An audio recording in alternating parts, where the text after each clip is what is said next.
Hello dear student, welcome back to our YouTube channel A1 study. आज हमारा lecture है RCC का। ये लाइन कहाँ से आ गई इसमें? चलो इस लाइन को हटाएंगे बाद में, यानी अगली पीपीटी में इस लाइन को हटा दूंगा। फिलहाल पढ़ लेते हैं, जब स्टार्ट होगी तो वीडियो। आज हम पढ़ाएंगे आपको आरसीसी। आज दिन कौन सा है आपका? मंडे, ट्यूसडे दिन है आज। और आज आरसीसी चलेगी आपको। तो आरसीसी में 3 लेक्चर हमारे हो चुके हैं। कौन कौन से हो चुके हैं हमारे? पहला तो मैंने आप लोगों को सिलेबस के बारे में बता दिया था, 4 हो चुके, सॉरी। उसके बाद में चैप्टर फर्स्ट कंप्लीट कराया था, दो लेक्चर चैप्टर फर्स्ट के हुए थे। और आज आपका चैप्टर सेकंड स्टार्ट होता है। चैप्टर सेकंड स्टार्ट होता है और ये चैप्टर है मेरे WHM का। तो सबसे पहले आज मैं बात करता हूँ डिजाइन पे। कुछ डिजाइन होती है, ये लाइन छोड़ देना, आप इस लाइन को इग्नोर करना। ये पीपीटी में आ गई गलती से, क्योंकि जो पीपीटी बीटेक वालों की वहाँ पे इस लाइन की जरूरत पड़ती है मुझे, तो इसलिए आज आप लोगों को खुल गई है। तो हम जब आरसीसी की डिजाइन करेंगे अपनी, तो उसके कुछ मेथड होते हैं। आरसीसी को डिजाइन करने के लिए 3 मेथड होते हैं। एक तो होता है आपका WHM, एक होता है आपका ULM और एक होता है LHM। WHM का मतलब होता है working stress method. Working stress method. देखो, मैं कुछ शब्दों को शॉर्ट में लिखूंगा, आप लोगों को साथ के साथ लिखना है, क्योंकि टाइम वेस्ट नहीं करना ना इतना। तो ये MTD मतलब मेथड है, इसका मतलब। ULM का मतलब होता है अल्टीमेट लिमिट मेथड।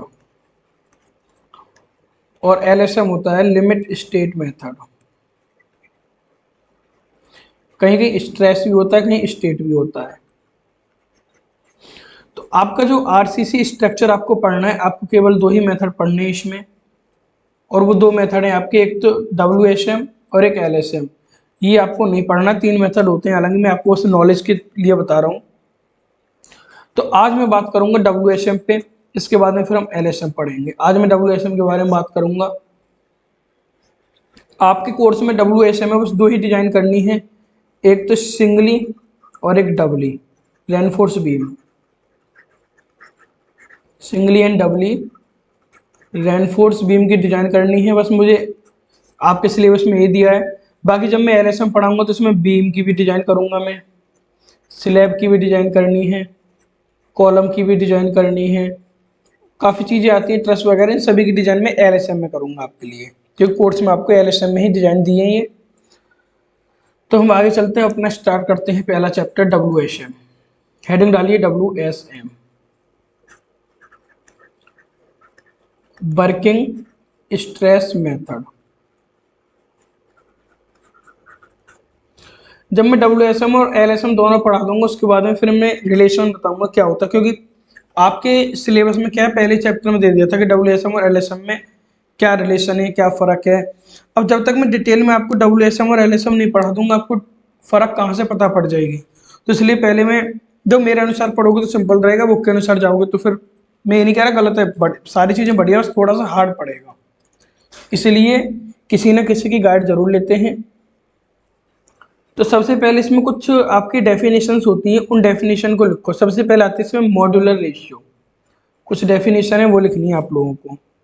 आज पेन गड़बड़ कर रही है। मॉड्यूलर रेशियो, इसको M से डिनोट करते हैं। और ये क्या होती है मेरी? स्टील की प्रत्यास्थता मापांक, यानी इलास्टिसिटी, और कंक्रीट की, यानी कि M बराबर ES अपॉन के EC। ये फॉर्मूला होता है इसका। एक फॉर्मूला ये भी होता है, M बराबर 280, चल कर 280/3 सिग्मा CBC। ये बताऊंगा सिग्मा CBCB क्या होती है, इतना करना है पहले आप लोगों को। और डेफिनेशन देखो, अगर आप लोगों को फॉर्मूला याद है तो डेफिनेशन बनाने में कोई दिक्कत नहीं है, और होनी भी नहीं चाहिए। इसमें क्या, देखो मैं भी आपको डेफिनेशन बनवाता हूँ, पहले बताता हूँ ईएस क्या है। ईएस यहाँ पे मॉड्यूलस ऑफ प्लास्टिसिटी है। ई का मतलब है यहाँ मॉड्यूलस ऑफ इलास्टिसिटी, और इस जो एस लिखी हुई इस एस का मतलब है स्टील, यानी स्टील की मॉड्यूलस ऑफ प्लास्टिसिटी। सेम इसी क्या हो गया, ये भी मेरी क्या होगी, मॉड्यूलस ऑफ प्लास्टिसिटी ऑफ, सी का मतलब यहाँ हो गया कॉन्क्रीट। तो एक कॉन्क्रीट की इलास्टिसिटी है और एक स्टील की है। तो फॉर्मूला क्या बन, डेफिनेशन क्या बनी, स्टील के मॉडुलस ऑफ प्लास्टिसिटी और कंक्रीट के मॉडुलस ऑफ प्लास्टिसिटी के अनुपात को मॉडुलर रेशियो कहते हैं। बिल्कुल हिंदी में बात करें तो इस्पात के प्रत्यास्थता मापांक, लो हिंदी में भी लिख देता हूँ जो हिंदी लिखना चाहते हैं हिंदी, क्योंकि आप लोग कमेंट आई थी कही कि सर इंग्लिश में पढ़ाई हिंदी में पढ़ाई, तो मैं देखो ऐसा तो है नहीं कि स्पेशल वीडियो बनाओ हिंदी के लिए अलग इंग्लिश के लिए अलग, इतना टाइम भी नहीं मेरे पास भी, तो मैं हिंदी और इंग्लिश दोनों ही एडजस्ट करूंगा और आप भी थोड़ा सा एडजस्ट कर लेना। इस्पात का प्रत्यास्थता मापांक, इस्पात का प्रत्यास्थता मापांक, ये होती है इसकी हिंदी। और बात करता हूं इसकी, तो इसकी भी सेम होगी, कंक्रीट का प्रत्यास्थता मापांक, कंक्रीट का प्रत्यास्थता मापांक। तो इस्पात के प्रत्यास्थता मापांक तथा कंक्रीट के प्रत्यास्थता मापांक को हम मॉड्यूलर रेशियो कहते हैं और इसको स्मॉल एम से डिनोट करते हैं। ये इसके दोनों फॉर्मूले होते हैं, क्योंकि क्वेश्चन आ जाते हैं इस पे, तो इसलिए आप लोगों को निकाल के रखना है। मैक्सिमम जो हम वैल्यू लेते हैं ई की, वो 2 × 10⁵ न्यूटन पर mm स्क्वायर लेते हैं। ये सभी जितने भी आपको न्यूमेरिकल देगा सभी क्वेश्चनों में वैल्यू देगा ई की आपको, अगर नहीं देता तो ये वैल्यू हम ई की अपनी न्यूमेरिकल जब सॉल्व करेंगे वहां लेते हैं, और आपको मैं बताऊंगा अभी इसको। इसके बाद में एक आता है क्रिप। आप लोगों ने सभी डेफिनेशन सॉन्ग जब मैंने पढ़ाई थी वहां पढ़ी होगी। क्रिप क्या होता है, मैं देखो डेफिनेशन नहीं लिखा रहा है इनकी, बस आपको समझा रहा हूँ क्या होता है। सपोज करो ये मेरा कोई बॉडी है, ये कोई एक बॉडी है मेरी, और यहाँ पे एक लोड लटका हुआ है, मान के चलो ये पी लोड है मेरा यहाँ। जब ये पी लोड लॉन्ग टाइम के लिए लटका रहेगा, काफी दिन के लिए लटका रहेगा, तो ये आगे को इसकी डायमेंशन चेंज हो जाएगी और ये कैसे हो जाएगी, परमानेंट डिफॉर्मेशन हो जाएगा। ये डिफॉर्मेशन होगा, और ये कैसा डिफॉर्मेशन होगा, परमानेंट डिफॉर्मेशन।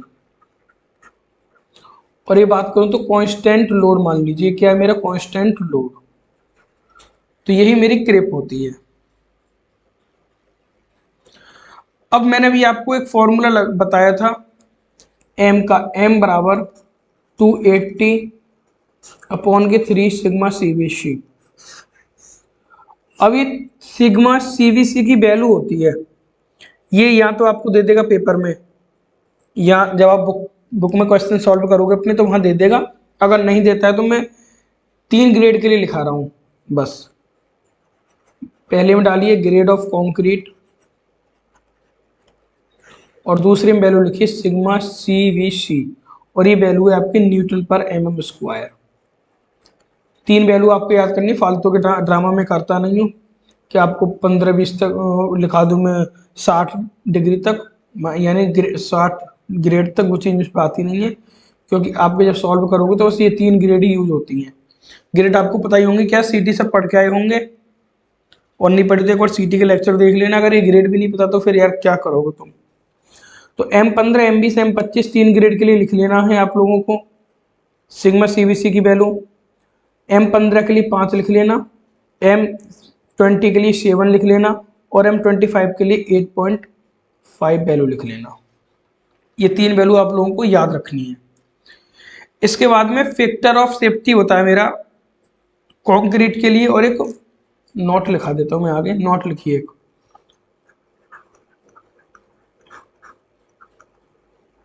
नोट डालिए factor of safety for concrete. हम फैक्टर ऑफ सेफ्टी लेते हैं हर जगह, चाहे वो LSM हो, चाहे ULM हो, चाहे आपका वो WSM हो। Factor of safety for concrete concrete के लिए फैक्टर ऑफ सेफ्टी आपका 3 होता है, और वहीं पर अगर मैं बात करूं आपकी स्टील के लिए, फैक्टर ऑफ सेफ्टी आपका 1.78 होता है। ये फैक्टर ऑफ सेफ्टी आपको याद रखना है। बस ये कुछ डेफिनेशन थी जो मैंने बताई थी। मेन काम अब आपका यहाँ से चलता है WSM का, जहाँ से क्वेश्चन भी आपके बनते हैं। तो अब आप लोग हेडिंग डालिए analysis of singly reinforce beam. मैंने कहा था कि 2 बीम आपको यहाँ पे डिजाइन करने हैं WSM से, सिंगली और डबली। तो सबसे पहले हम सिंगली करेंगे, तो हेडिंग डालिए एनालिसिस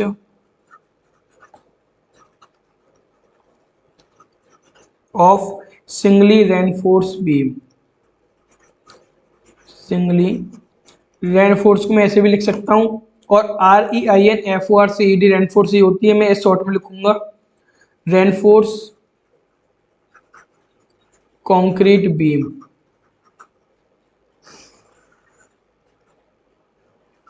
ठीक, अब हम डिजाइन करेंगे। सबसे पहले मैं एक बीम लेता हूँ। आप लोगों ने सभी ने अपने घर में देखा होगा, आपका बीम इस टाइप का होता है, ऐसे देखा होगा। लेकिन हम जब डिजाइन करेंगे अपने बीम को, जितनी भी हम क्रॉस सेक्शन देखेंगे, वो अपने बीम को हम यहाँ से उठाएंगे, यहाँ से अपने बीम का क्रॉस सेक्शन देखेंगे कि बीम मेरा कैसा होता है और कैसा नहीं होगा, वो सब हम यहाँ बात करेंगे। तो मैं एक बीम लेता हूँ और मैंने इस तरीके से एक क्रॉस सेक्शन ले लिया अपने बीम का, ठीक। और यहाँ पे मेरा सरिया लगा हुआ नीचे, जिसे हम स्टील कहते हैं। इस तरीके का बीम है, और यहाँ से एक न्यूट्रल एक्सिस जा रही है। न्यूट्रल एक्सिस हिंदी में कहते हैं इसको उदासीन अक्ष। इसका मतलब होता है कि आपका चाहे तो कंप्रेशन हो, चाहे आपका टेंशन हो, इस उदासीन अक्ष पे, यानी कि जो न्यूट्रल एक्सिस है, इस पे कोई फर्क नहीं पड़ेगा, ये कांस्टेंट रहती है। अब हम डिजाइन करेंगे, एनालिसिस करेंगे। सबसे पहले माना ये वाली जो मेरी चौड़ाई है, ये बी है, बी विड्थ है इसकी,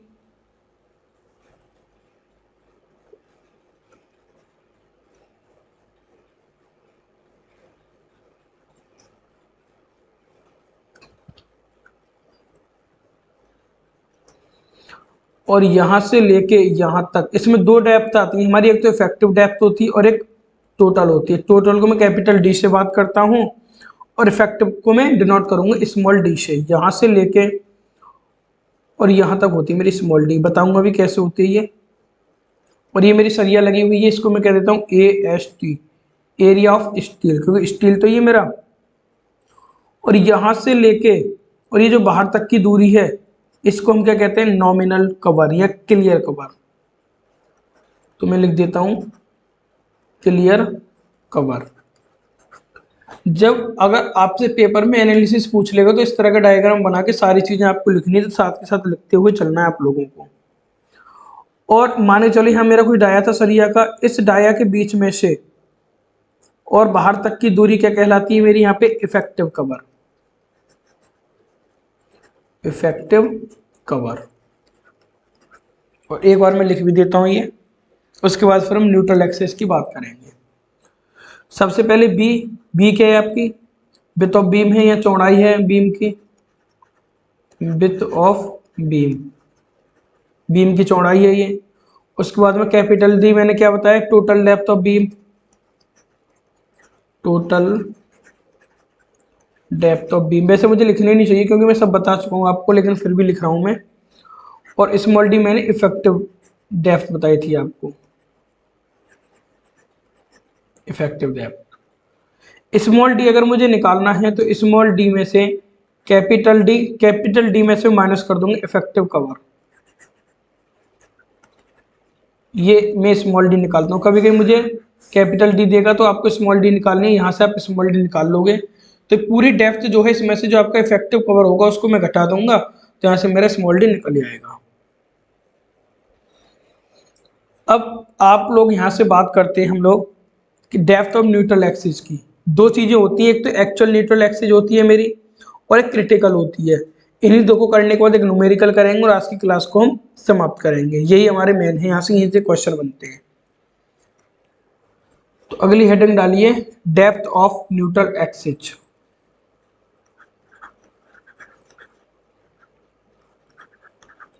डेप्थ ऑफ न्यूट्रल एक्सिस, इसको हिंदी में कहते हैं उदासीन अक्ष। इसका मतलब उदासीन अक्ष की गहराई, उदासीन अक्ष की गहराई। हो गया इतना। अब इसमें हम दो बातें करते हैं। पहले हम करेंगे एक्चुअल न्यूट्रल एक्सिस, एक्चुअल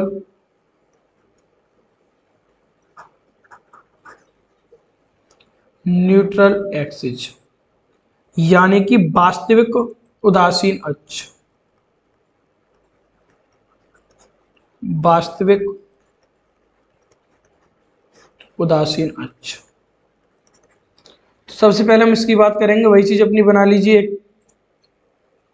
जो मैंने भी आपको बताया था। ये क्या है, मेरा बीम है और यहां पे ये मेरी स्टील है इसमें, और ये क्या है मेरी AST, एरिया ऑफ स्टील। इसका मतलब क्या है, एरिया ऑफ स्टील।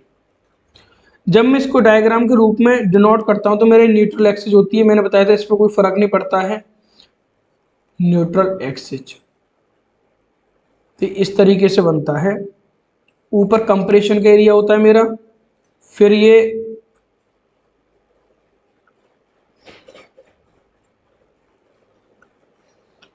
उसके बाद में पॉइंट मिलता है न्यूट्रल एक्सिस पे, क्योंकि इस पर कोई फर्क नहीं पड़ता है, और फिर नीचे मेरा ये टेंशन का एरिया आ जाता है।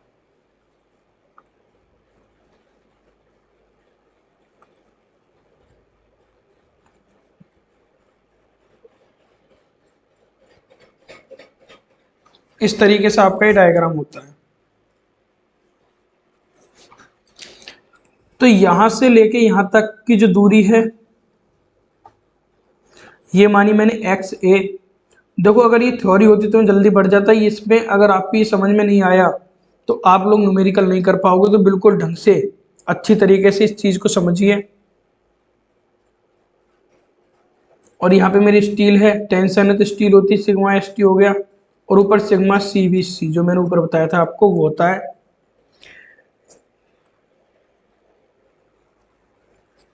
अब इसमें मुझे क्या करना है, एक्चुअल न्यूट्रल एक्सिस क्या होती है।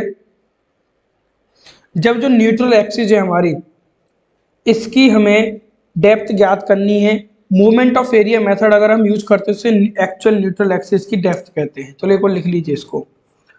देखो जब न्यूट्रल एक्सिस की डेप्थ, देखो इन दो मेथड जो मैं बताऊंगा एक अभी आएगा आपका क्रिटिकल सेक्शन, इन दो का मतलब होता है ये जो न्यूट्रल एक्सिस है इसी की डेप्थ ज्ञात करना कि कितनी डेप्थ है हमारी, तो हम बीम को अच्छी तरह डिजाइन कर लेंगे अपना। तो न्यूट्रल एक्सिस की depth, moment of area method, ये होता है मोमेंट ऑफ एरिया मेथड। ये मेथड होता है जिससे हम बात करते हैं, इसे निकालेंगे भी, एरिया मेथड से ज्ञात की जाती है।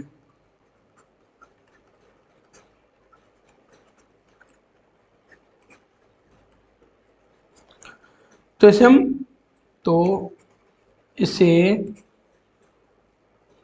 एक्चुअल न्यूट्रल एक्सिस की डेप्थ कहते हैं। एक्चुअल न्यूट्रल एक्सिस की डेप्थ कहते हैं। ये इतना हो गया। अब यहां से इसको सॉल्व कर दो। कुछ नहीं है, ये खत्म होने वाला है। टेकिंग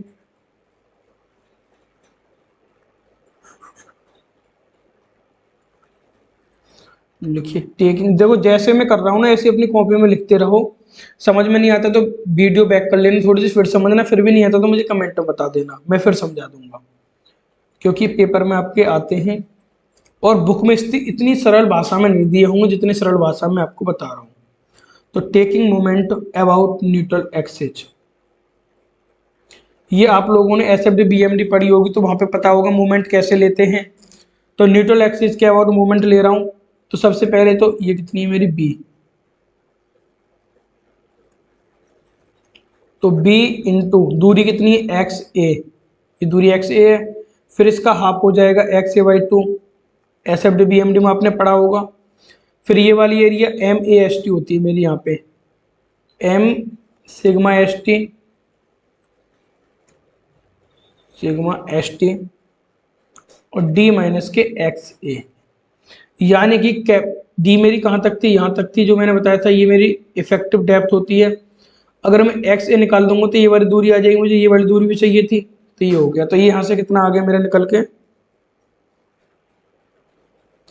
बी इंटू एक्स ए का स्क्वायर, क्योंकि एक्स ए है ये, अपॉन के टू बराबर के M A S T D minus X A. इस फॉर्मूले को लिख लो, काफ़ी इंपॉर्टेंट फॉर्मूला है। एक और फॉर्मूला लिखाऊंगा, इन्हीं फॉर्मूले से मेरे क्वेश्चन सॉल्व होंगे। अगली हेडिंग डालो आप, क्रिटिकल न्यूट्रल एक्सिस।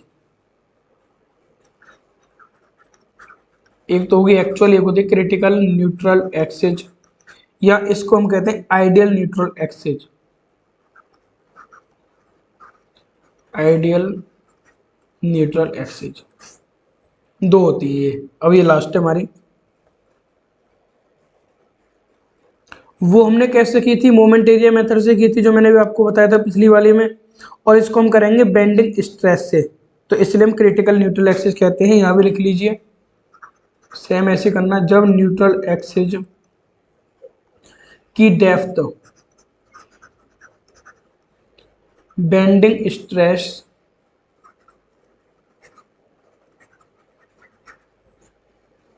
का यूज करके, बेंडिंग स्ट्रेस का यूज यानी उपयोग करके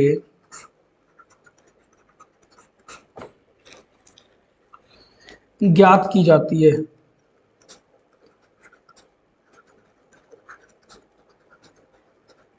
तो इसे क्या कहते हैं हम, क्रिटिकल है, उसे हम क्रिटिकल न्यूट्रल एक्सिस कहते हैं। तो कीजिए सॉल्व जो मैंने ये बताया था। एक और बना लेता हूँ, नहीं बार बार पीछे वीडियो करनी पड़ेगी, मैं लिख कुछ नहीं रहा यहाँ पे, क्योंकि मैंने सभी आपको बता चुका हूँ कहाँ क्या चीज़ है पिछली वाले उसमें। तो देखो यहाँ पे ये दो ट्राइंगल दिख रहे हैं आपको, जो सेम मैंने भी पीछे बताया था, ये सारी चीज़ें आपको। तो दो ट्राइंगल सेम है, तो ये सिमिलर ट्राइंगल प्रॉपर्टीज यहाँ लगा दूं मैं, सिमिलर ट्राइंगल प्रॉपर्टीज। वो कैसे लगाऊंगा, sigma CVC upon K X C बराबर sigma S T by M upon K D minus X C. अब आप कहोगे सर ये कहाँ से लिख दिया, एक और मैं लिख ही देता हूँ। ये सिग्मा सीवीसी मैंने बताया था, और ये मेरी न्यूट्रल एक्सिस थी, यहाँ से यहाँ तक एक्स ए दूरी थी, उसके बाद में M upon sigma S T ये वाली वैल्यू थी, ये ए एस टी थी, सब मैंने बताया था पहले, वही चीज़ मैंने यहाँ पे लिखी सिंगल, वो सिमिलर प्रॉपर्टीज आप लोगों को पता ही होगा, ट्राइंगल सिमिलर प्रॉपर्टीज क्या होती है। जब मैं इसको सॉल्व करूंगा, इसको सॉल्व करने के बाद में क्या होगा, ये एम तो मेरी नीचे आ जाएगी, इस वाले पोर्शन को लिख रहा हूँ मैं इसमें, तो सिग्मा एस टी अपॉन के एम डी माइनस एक्स सी। जब इसको पूरा सॉल्व करेंगे तो ये हमारा निकल के आता है एक्स सी की ही वैल्यू हमें निकालनी है, क्योंकि क्रिटिकल न्यूट्रल एक्सिस निकालनी है। तो M into sigma C V C into D upon के सिग्मा एस टी प्लस के M into sigma C V C, ये फॉर्मूला आपका निकल के आ जाता है। यही सॉल्व किया है मैंने ऊपर वाला ही। अगर आप पहले सॉल्व करना, अगर नहीं आता ना इतना निकल के, तो मुझे कमेंट बताना, तो अगली वीडियो जब बताएगी तो मैं छोटा सा एक टॉपिक मतलब साइड में रफ वर्क में बता दूंगा कैसे आया था ये। अब अल्टीमेट स्ट्रेस होती है, फिर हम एक न्यूमेरिकल करेंगे और उसके बाद में लास्ट करते हैं आज का।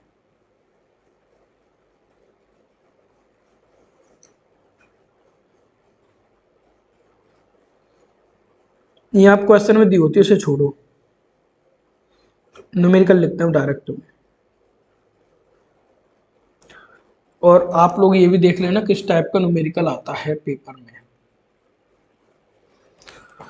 लिखिए अब क्वेश्चन,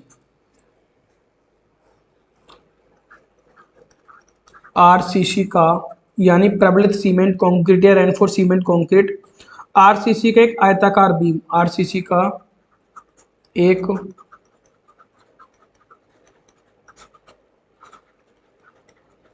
आयताकार बीम जिसकी माप आप ले लीजिए 260 इंटू 600 mm।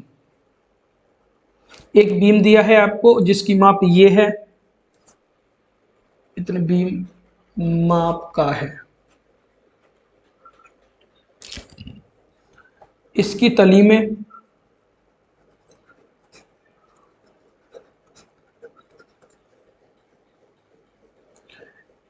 157 mm स्क्वायर तनन प्रतिबल, वही टेंशन स्ट्रेस वाला जो है 50 mm के प्रभावी आवरण पर डाला गया है,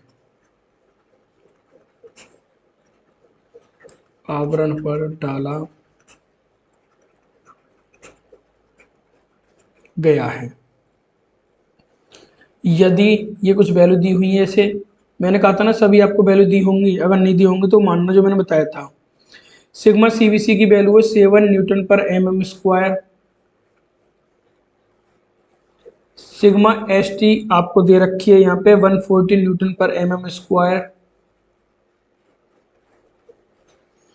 यहीं पे आपको m की वैल्यू दे दी है 13।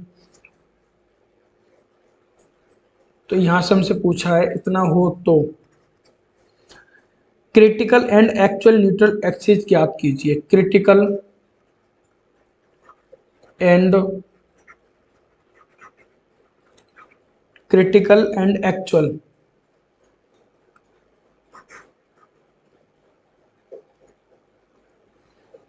Critical and actual neutral axis ज्ञात कीजिए। इस तरीके का आपका क्वेश्चन आएगा पेपर में अगर WSM से पहले सिंगली रेनफोर्स बीम में से आता है तो इस तरीके का क्वेश्चन होगा। और ये आज की वीडियो का लास्ट क्वेश्चन है। मैं आपको बता रहा हूँ इस तरीके के जितने भी आपकी बुक में क्वेश्चन है सभी लगा दीजिए।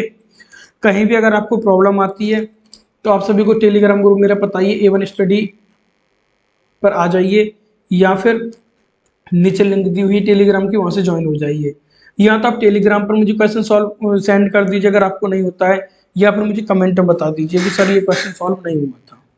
तो ये कैसे करना है, सबसे पहले कुछ नहीं करना, जो चीज़ आपको दी हुई होती है, देखो जैसे पेपर में करना मैं ऐसे बता रहा हूँ, जो चीज़ आपको दी हुई है सबसे पहले वो चीज़ हमको लिखनी होती है। पहले डायग्राम बनाता हूँ तो क्योंकि डायग्राम से ये अच्छी तरह समझ में आता है।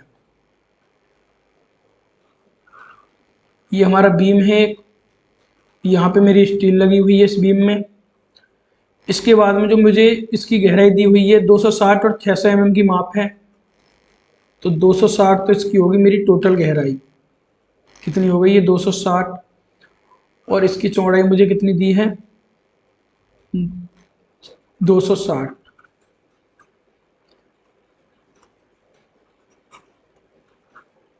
चौड़ाई तो आपकी 260 है और गहराई आपकी 600 है। इसके बाद में AST मुझे दिया है यानी स्टील का एरिया दिया है मुझे, ये रहा आपका 175 mm स्क्वायर।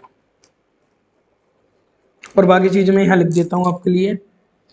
सबसे पहले हम पेपर में लिखते हैं गिवन क्या क्या चीज़ हमको दी है, ये हिंदी में लिख दीजिए दिया है।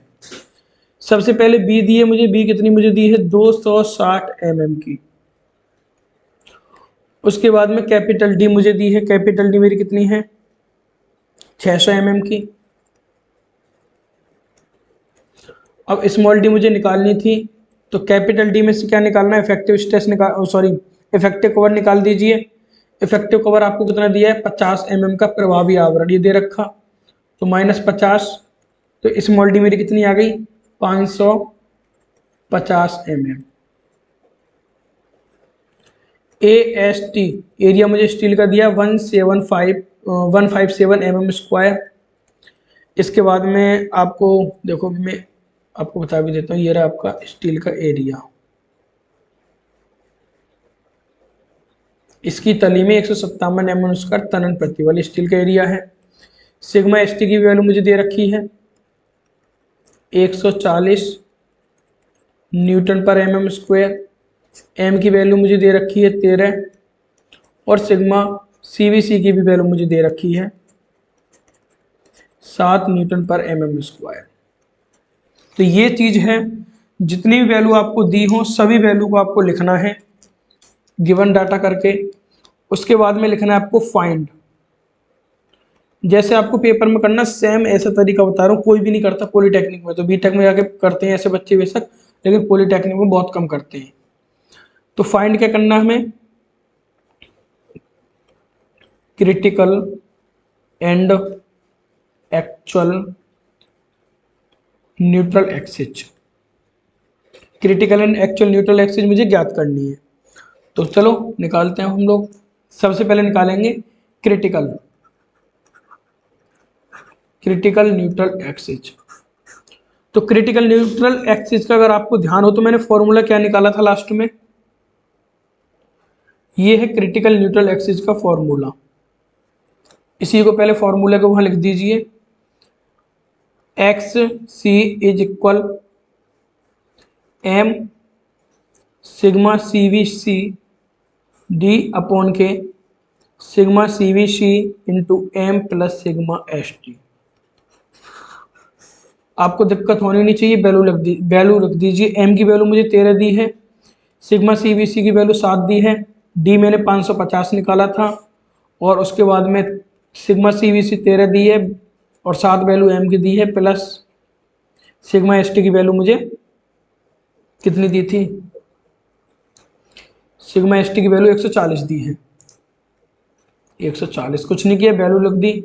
जब इसको सॉल्व करोगे तो ये आएगा आपका, कहीं आप टेंशन ना लो, चलिए पूरी वैल्यू लिख देता हूँ, 216.6। तो एक्स सी को हम मान लेंगे 217 समथिंग मान लेंगे, 217 mm। क्रिटिकल एक्सिस निकल गई आपकी। अब आइए एक्चुअल एक्सिस पे।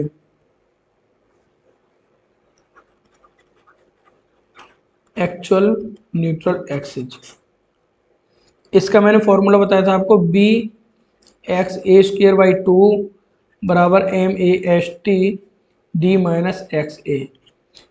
देखो जब आप भी बार बार इसको याद, मैं तो कम से कम बताऊं आपको, कम से कम 200-400 बार पढ़ा चुका हूँ, इसलिए मुझे तो फॉर्मूले रट चुके हैं। अगर कोई मुझको रात में उठा के पूछेगा कि एक्चुअल एक्सिस क्या है, तो B X square by 2 M A S T D minus X A, मतलब सीधा। तो आप लोग ज़्यादा जब इसको पढ़ोगे तो आप लोगों को भी ये याद हो जाएगा, ये मत सोचना कि मुझे भी याद है, ऐसे याद होता है। तो वैल्यू लिख दीजिए, बी की वैल्यू 260 दी है, एक्स ए मुझे यहाँ से निकालना है क्योंकि ये तो मेरी एक्चुअल न्यूट्रल एक्सिस है, और यहाँ पे क्रिटिकल एक्सिस एक्सिस सी तो वो तो निकल गई।